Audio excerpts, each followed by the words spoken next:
Meeting is called to order. Can I have the roll? Aaron Quinn.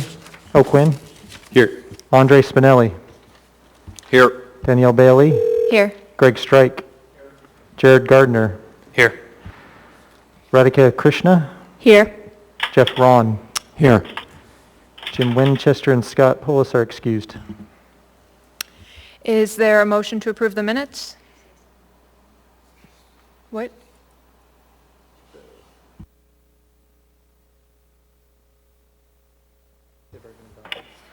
All right, so I've been reminded that our May 3rd minutes have been approved as of our last meeting. So is there a motion to approve our May 10th minutes?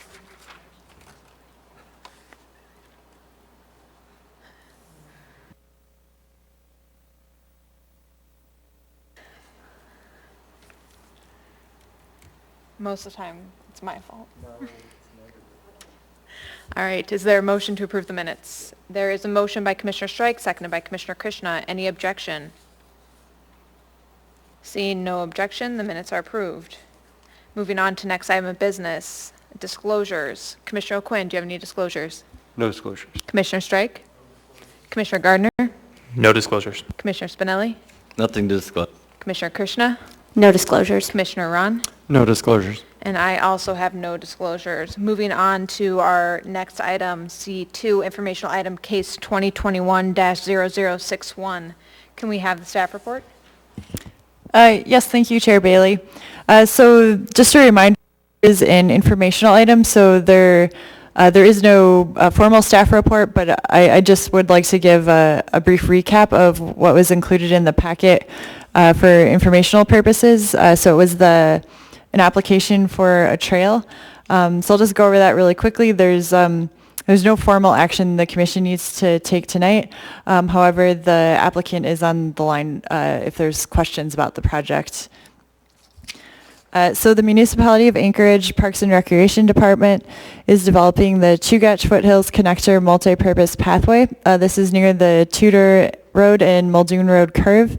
This is being developed through a phased approach. Phase 1 was completed in 2015 that connected Klutna Drive to Regal Mountain Drive. This application is for Phase 2, which will connect Phase 1 to the pathways along the Campbell Airstrip Road and Tudor Road, and will include 2 spurs connecting to Benny Benson Secondary School and Regal Mountain Drive. The proposed non-motorized route runs generally parallel to Tudor Road on its south side, and it's located within and adjacent to Far North Bicentennial Park. The Municipality of Anchorage received Federal Highway Administration funding through the Anchorage Metropolitan Area Transportation Solutions, or AMATS, that funded this project. Most of the pathway will have an 8.5-foot wide gravel surface with 2-foot shoulders on each side. There are a couple sections of boardwalk that will be 12-foot wide. One section is 198 feet long, and the other segment of boardwalk is 19 feet long. There are plans for signage at roadway intersections that would include a stop sign for users and an indicator of bicycle and pedestrian use for motorists. And the project team has been coordinating on feasible mitigation strategies for the wetlands that are around this trail. Then lastly, the new connection will expand non-motorized access for residents and visitors of the scenic foothills community that's south and east of Tudor and Muldoon Roads. So they won't have to cross the major arterial of Tudor Road, and there will be significantly fewer crossings of driveways as well with this trail. This plan helps implement goals that was outlined in the AMATS Anchorage Bicycle Plan, and it improves connectivity and safety, responds to the alternative transportation needs of residents, and enhances the existing trail network by filling in a gap that exists. So that's the end of just my overview of the application that was submitted. I'm here, and then again, there's a representative of the project team on the line that's available if there's questions on this informational item. Thank you. Any questions for staff or for the petitioner on the line? Commissioner Strike.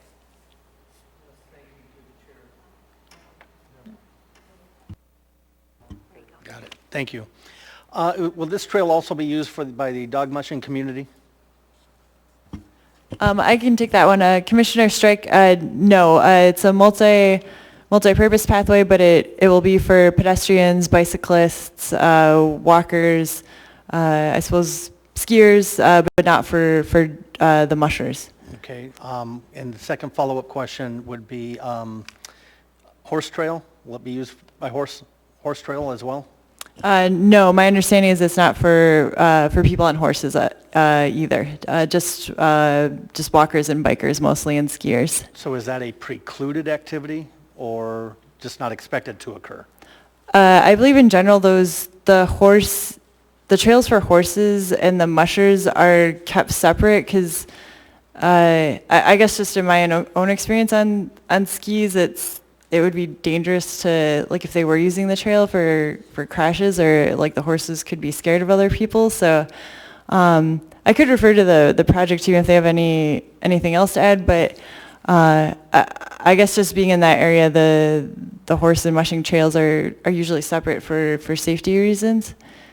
And that was my concern, is sometimes they get combined. And Yeah. we do have issues that have had issues in the past, especially in the lower hillside. So that's why I'm trying to discern what this particular path is for. And there's been suggestions in the past that when you do have these types of co-use in place, especially with and again, it's seasonal in that aspect, that it be wider, that there's edges to the trail that sometimes can be used as well. But I think you've answered my questions. I just wanted to put it out there whether or not it had been addressed. Thank you.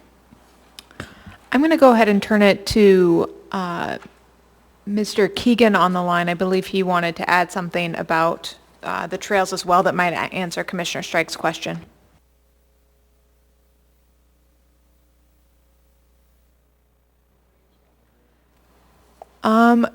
We cannot hear you because you have not dialed into the bridge. Would you be able to dial into our bridge number? I see. Can you hear me now? Yes, we can hear you now. And Okay, perfect. thank you, Ms. Keegan. Thanks, Mark. I saw that comment. So just to clarify that question, equestrians will be allowed on the trail because it is a multi-use designation, and per the 2011 Trail Improvement Plan for Far North Bicentennial Park, that was what the outcome of that plan decided. We're not anticipating this will be a corridor that will be really used by equestrians because it's difficult to get to based on the fact that it connects two different roadways. But they are not going to be precluded from using the trail, if that helps answer. And I should have introduced myself. I apologize. My name is Taylor Keegan. I am a landscape architect for Parks and Recreation. Thanks for giving me an opportunity to answer. I saw nodding, so it seems like everyone seemed to agree. Thank you. Commissioner O'Quinn, did you still have a question or no? All right. Seeing no other questions in the queue, a question for staff: do we normally go to the applicant to see if they have any further comments, or is it just if we have questions? I think in the ones I've brought in the past, the applicant has sometimes brought, they've had a chance to say if they wanted to add anything additional. And I'll just add for that question, sorry, I did have it right in front of me. It's page 1 of the application. It in the project summary is where it lists all of the users. So it's pedestrians, bicyclists, skiers, equestrians, and other non-motorized users. So sorry for answering that initially incorrectly. No problem. Before we turn to the applicant, I see Commissioner Krishna's in the queue. Do you have a question? Yeah, sorry. I just have a little bit of a question about what's happening to the west of Campbell Airstrip Road. Is there another trail or trailhead that is right there that this is expected to connect to? And then is there any sort of crosswalk or pedestrian crossing at that point as well?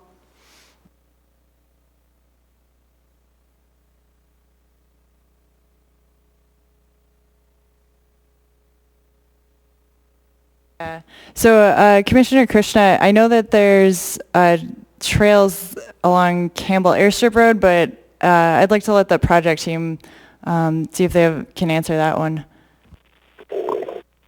I can probably take this one. My name is Mark Frudiger. I'm with Arnhem Consultants, working for the Parks and Rec Department. We're the engineer working on this project. The question was, if I heard it correctly, what's going on at the west end of the project at Campbell Airstrip Road. To answer that question, yes, there is a pathway that runs along the west side of Campbell Airstrip Road as well as on the east side. The project where it starts at the west end there at Campbell Airstrip Road, we do not want pedestrians to cross basically at a mid-block location. So we're adding signage and some geometric features to sort of direct pedestrians and users to either the light at Tudor Road or south towards the Botanical Garden end. However, we did look at the crossing just in case somebody, misses all the signs and fails to yield to all the horizontal indicators. And if they were to cross there, it would be safe to do so, but we're doing everything we can to avoid that. Does that answer the question? Thank you, it does, and I would add that this is maybe more of a comment, but I haven't, I would be concerned about folks going out of their way to cross at Tudor or south. I think if folks see a trailhead or a trail directly across the street, they will try to use it.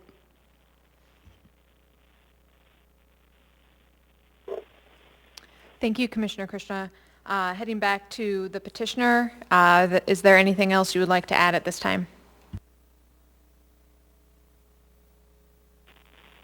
This is Mark Frudiger again, and not from me.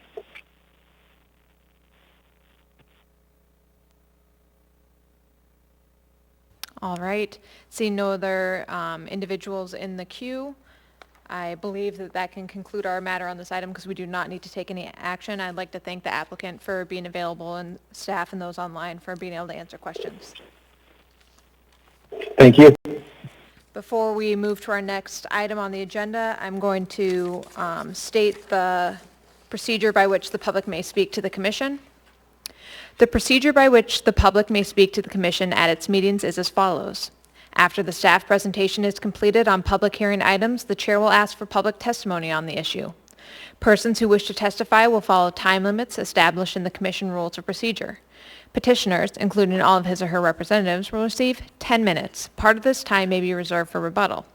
Representative groups such as community councils and PTAs will receive 5 minutes. Individuals will receive 3 minutes. When your testimony is complete, you may be asked questions by the Commission. You may only testify once on any issue unless questioned by the Commission. An individual may have appeal rights relating to any action the Planning and Zoning Commission takes, except for Commission recommendations to the Assembly, which are not appealable. Appeals must be filed with the Clerk's Office within 20 days after approval by the Planning and Zoning Commission of the resolution, which is the Commission's final decision. A fee for the appeal is required at the time of filing. Staff, can we hear the report? Yes, Chair. Aklutna Incorporated is requesting approval of a conditional use for land reclamation for 130 acres of land within a 349-acre parcel. These 130 acres have been a natural resource extraction site since 2007 and a snow disposal site since 2008. The land reclamation project will backfill the excavated area, and the final contours will be substantially the same as the natural contours pre-natural resource extraction. The project will begin this summer and continue for the next 30 years. The applicant is seeking approval for 10 years with the opportunity to request time extensions until the project is complete. The nearest residential home is over 3,000 feet away. None of the state and municipal reviewing agencies had any objection to this application. The public hearing notices were mailed on May 12th. No response was received from the public, and the Eagle River Community Council did not provide comments either. The applicant held a community meeting at the Eagle River Community Council on February 11th, 2021, and the department finds that the approval criteria for conditional uses 1 through 9 are met, and the conditional use standards specific to land reclamation A through on the following pages are also met. Therefore, the department's recommending approval of this conditional use for land reclamation subject to conditions of approval 1 through 14 on pages 9 and 10. And these are the standard conditions of approval for land reclamation. So really nothing noteworthy about any particular issue with any one of these. Thank you for your time. Thank you. Are there any questions for staff? Yes. Seeing no questions in the queue, can we hear from, Commissioner Strike? Yes, request to the, I think we'll hear from the petitioner, but some of the questions that come immediately to mind.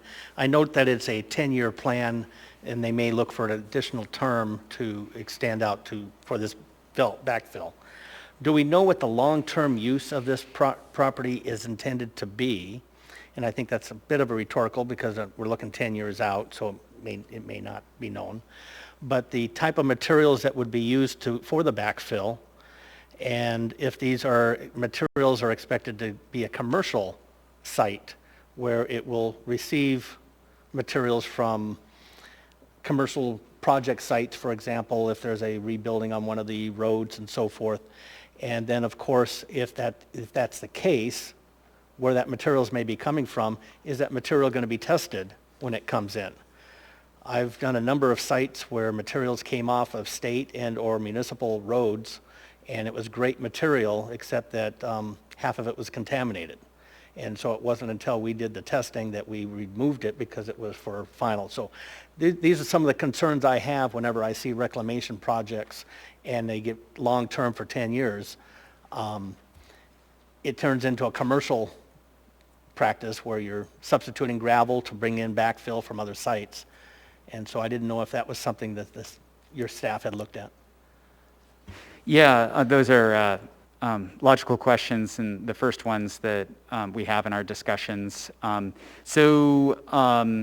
First of all, yeah, they estimate that over the 4 phases that this will be a 30-year project.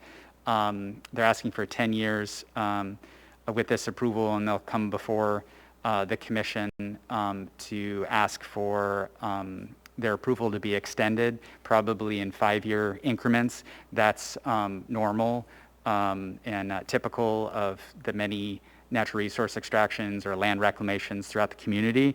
They will be accepting fill that is not suitable for, it's unclassified fill, so it's not suitable for constructing structures, and they don't have plans for the future long-term use of the property at the completion of the project. So they'll restore it by seeding it and stabilizing it, but they don't know what the future use of the property could be, passive or active recreation, some sort of farming thing, continue use as snow storage, that sort of thing. And there is a procedure for inspecting the loads, and there's a specific list in the approval on what types of materials they're allowed to accept and dump, and they're not allowed to deviate from that. For instance, they're not allowed to dump a contaminated fill.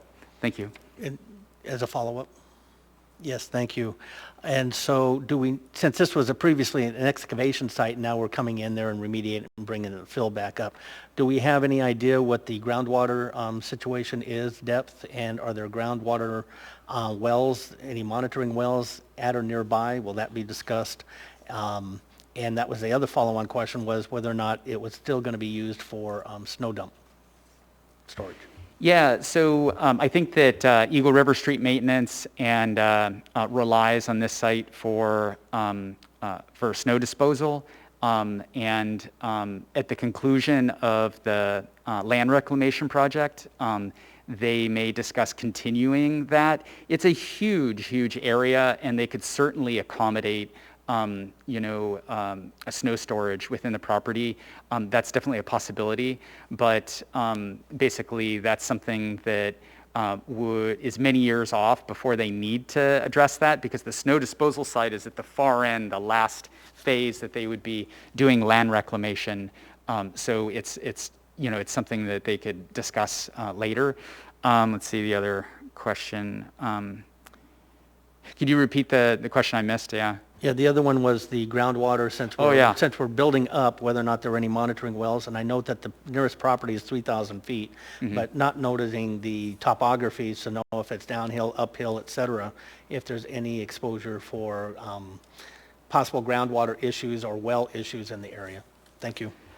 I don't think that water aquifer contamination is a concern. Prior to the land reclamation, a report determined where the underground water was, and they excavated a safe distance away from that. Now, this fill will not be excavating any deeper, and none of the backfill materials will contaminate the water. Okay, thank you. And just a follow-up comment was typically if you're using classified materials, which you probably wouldn't because you're reclaiming the land, and so, but the note that we're bringing in materials that aren't suitable elsewhere, and we're not going to be building on this land. It's not the type of materials for compaction that we're going to be using. So you tend not to get the better fill in these areas. And so that was my concern, is that by default, this site ends up being for all practical intents, a dump for the bad fill that no one else in town will take. Yes, that's correct. Thank you. Are there any other questions for staff? Seeing no other questions in the queue, can we hear from the applicant?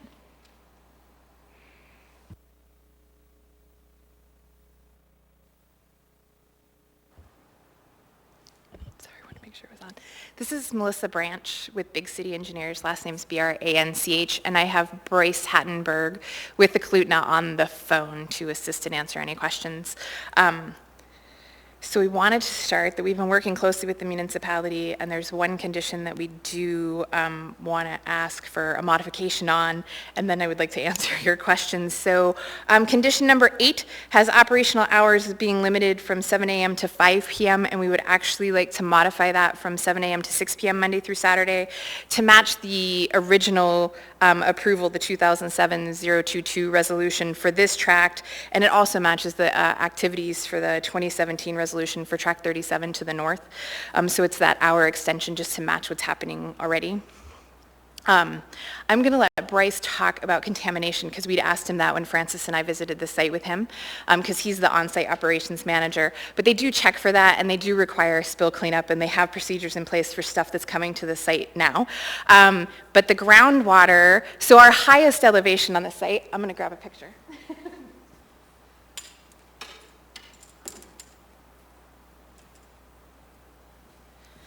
So the highest elevation is down here in the green and in this corner. Here. And that elevation is roughly 250. And the groundwater is at roughly 150 to 155, so it's substantially lower. And this is where we're starting to fill and then moving over with. And Bryce did say that Terrasat does yearly monitoring with the snow storage facility, so it is something that they are monitoring and looking for to make sure that they aren't causing any issues.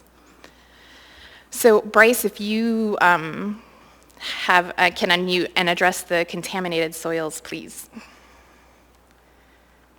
Can you guys hear me? Yes, we can. Yeah, as far as contaminated soil, I mean, we also have a permit that we give to all of our contractors that states that we don't allow any contaminated waste, and then we also monitor all the loads as they come in. Typically, we have an operator up there present as this material is coming in, and then I vet out pretty much every if there is a contractor that's bringing in material, we know exactly where that material is coming from, and it hasn't been. I think we've been running this gravel pit now for 4 years. I don't think we've had an instance yet where someone's brought in contaminated waste. And then there has been people that have, I guess, asked us if they could bring in contaminated waste, and it's we've always turned those people away. So I can't say it would never happen, but it hasn't happened in the last 5 years. It hasn't been an issue for us. So. Okay, so with that, I will actually just save the time for rebuttal, and we're available to answer any other questions you may have. All right, thank you. You have 6 minutes and 50 seconds remaining for rebuttal. Mr. Potter, are you here for public comment, or are you just here? All right, well, we missed your face. All right. Are there any other questions in the queue? Or I guess there's no one here for public testimony, so I will now close public testimony. Now, are there any other, oh, you have time remaining for rebuttal, sorry. Well, if you have no questions and there's no testimony, I mean, we've been through the conditions, so other than our extra hour time request, we don't have any issues with the conditions as set forth for approval. All right, I actually see a question in the queue from Commissioner Ron. Thank you, through the chair. Ms. Branch, I'd appreciate just an overview of the planned continuation of activities at the site. I'm struggling to understand what's going to continue and what will be new. So would you mind just giving a bit of a site-wide overview? Yeah, absolutely. So I'm going to drag this closer to me. So the site's been used for land reclamation right now, and over in this area here is where the snow storage, the municipal snow storage facility is. So land reclamation is going to go in phases, and the first phase is this phase, which is the farthest away from the entrance road, and the highest up the site, and they're going to actually, in phases, as we get land use permits, fill to the east as we go.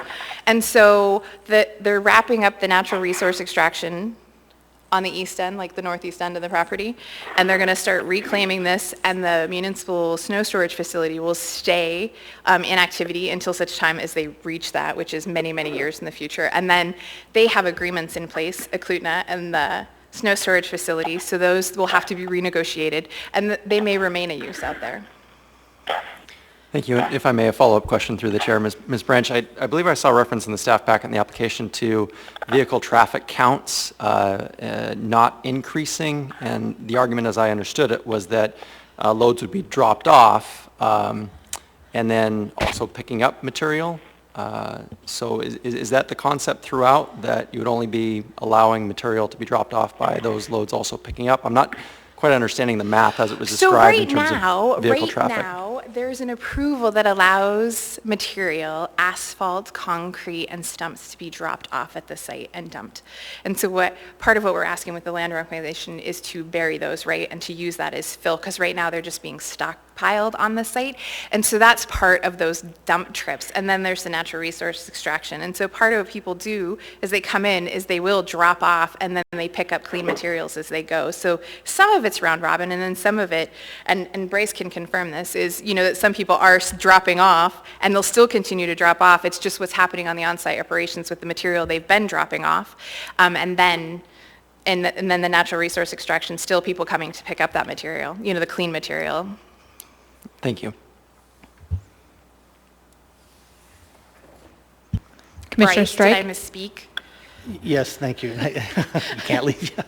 So this is kind of an open question, both to staff and yourself. So this site is, for all practical intents, is somewhat of a replacement or a northern replacement of the current Clooney pit out on Diamond that contractors currently use for the type of materials you just described? Kind of, yes. I mean, so it's operated by Eklutna and not by Anchorage Sand and Gravel, but it's the same, yes, intention in that ultimately they don't know what the end use will be, but that it'll be recreational use or something, and not a commercial development and not buildings. And that was something that they had to, acknowledge with that. So yeah, it's the same sort of use, yes. And looking at your map here, the area of current development where the homes are, I note that. And I give credit to a former commissioner member that used to sit right up here. He would always ask this question, and I'm kind of embarrassed for asking it, but he always asked the question about traffic plans and whether or not there's any traffic plan impact. And since this is a 10-year conditional use, we don't know what it's going to look 5 years from now, let alone 10 years from now. And so whether or not that is something that we would want to put into be cognizant of and address as we move forward, because all of a sudden we don't want to be grandfathering a conditional use to an area that is now going to have surrounding development around the area, that all of a sudden we do talk about dust, we talk about noise, but we don't talk about the traffic and certain other areas that what I want to try to prevent is to say, well, the landfill was there first, so it's grandfathered in, and new homes that come out maybe 10 years from now that are impacted by this, sorry, but, buyer beware. Or who's going to have precedent now when we have a 30-year project out here, and what's going to be reasonable 10 years later for protecting that future development that does occur? Okay.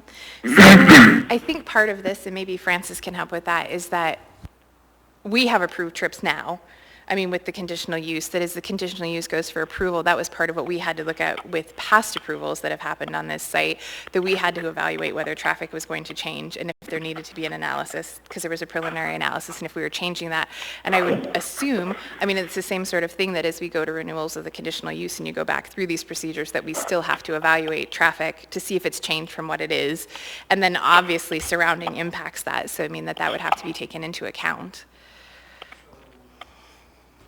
So would it, I don't want to put a condition in here without having, because I want you to have an operation that you're happy with, but maybe you can propose one that just says, hey, we'll continue to look at the traffic pattern, not just every 10 years, but maybe say we step that up and that you'll look at that traffic pattern every 5 years to see if we need to do a check and balance and be proactive in that regard.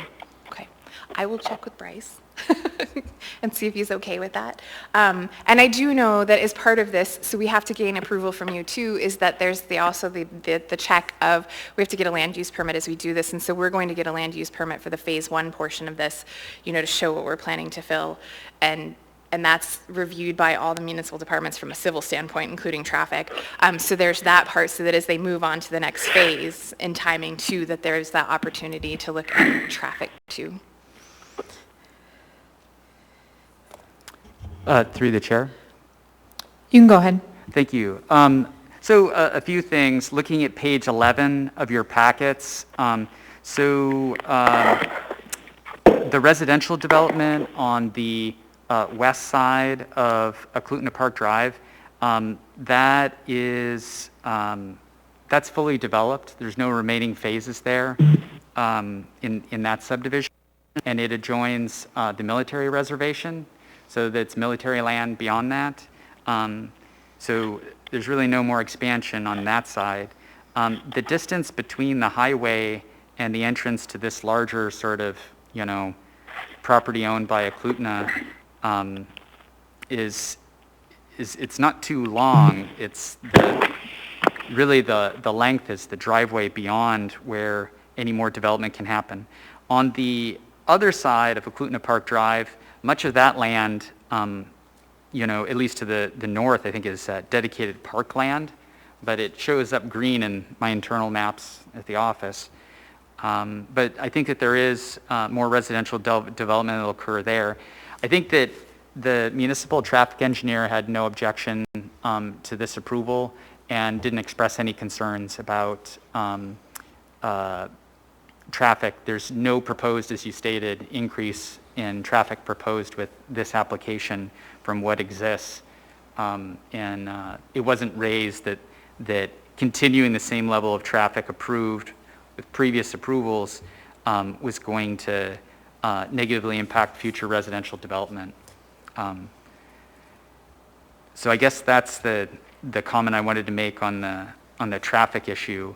But if I could just take the moment while I'm still speaking, that Melissa and I talked last week about changing the condition of approval to be allowed to continue land reclamation for 1 more hour than the condition state.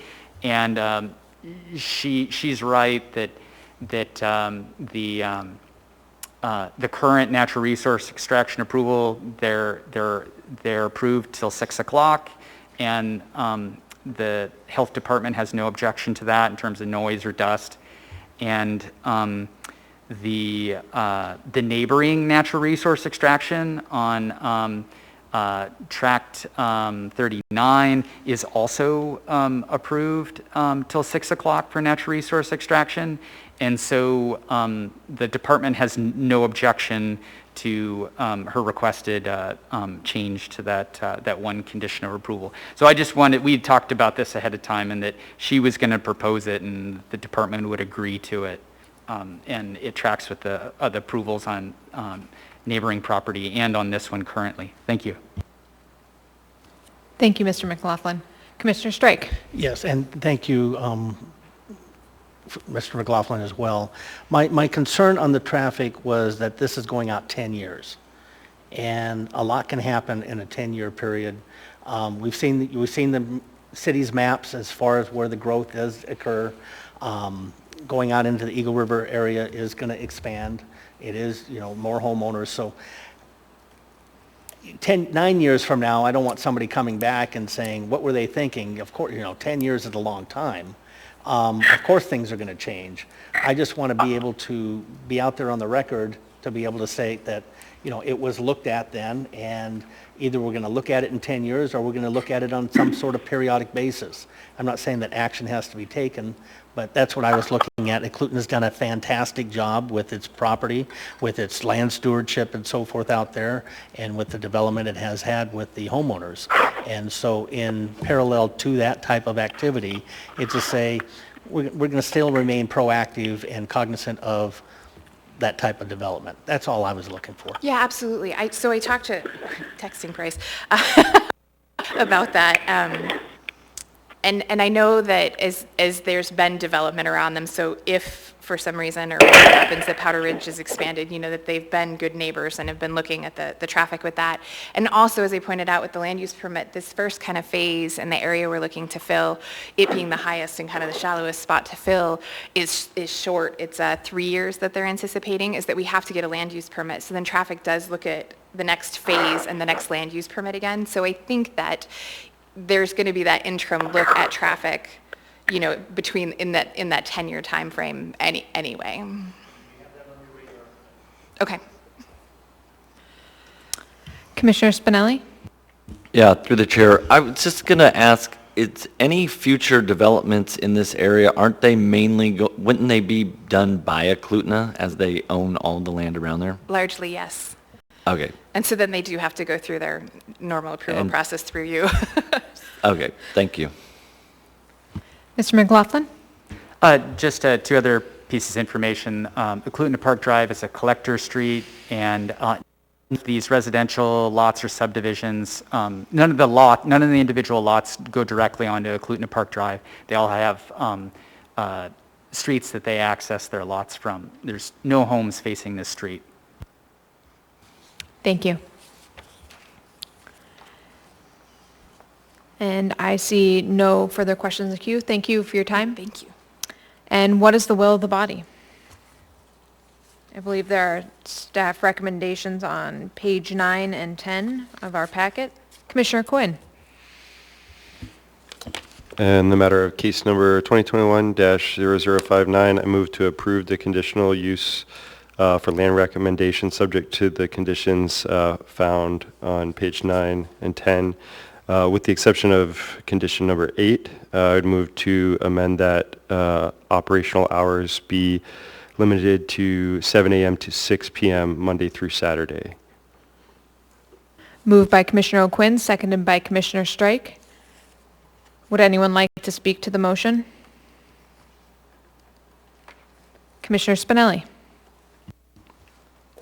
Yeah, I'll be supporting the motion, and I just wanted to chime in that I've built several houses in the Powder Ridge subdivision, and I would consider the noise from the Glen Highway to be far in excess of any noise that this gravel pit or reclamation site has ever created in my experience. And I also have homeowners that have been out there on some of the lots that are probably closest to this area, and I've never heard any complaints. So I don't know that it's been an issue to date, and that's all I had.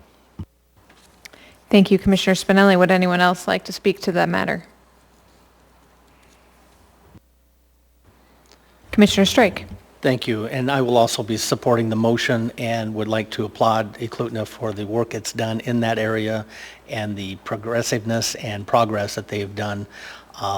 And so I know that they're strong stewards of the property, the area out there. They've got a vested interest in the success in this area, so I think they'll continue along that track. Thank you. Thank you, Commissioner Strike. Seeing no other individuals in the queue, call for a vote.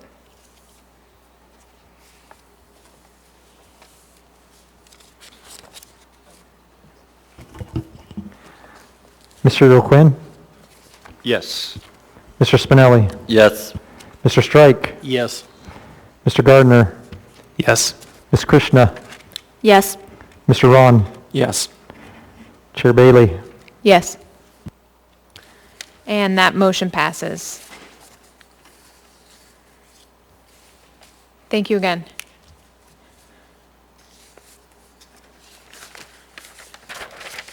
And we once again find ourselves in a situation where the computer is just not fast enough for Commissioner Strike. But I believe I take that tapping as a sign that we have a motion to adjourn from Commissioner Strike. Is there a second? Second from Commissioner O'Quinn. Seeing no objection, we are adjourned.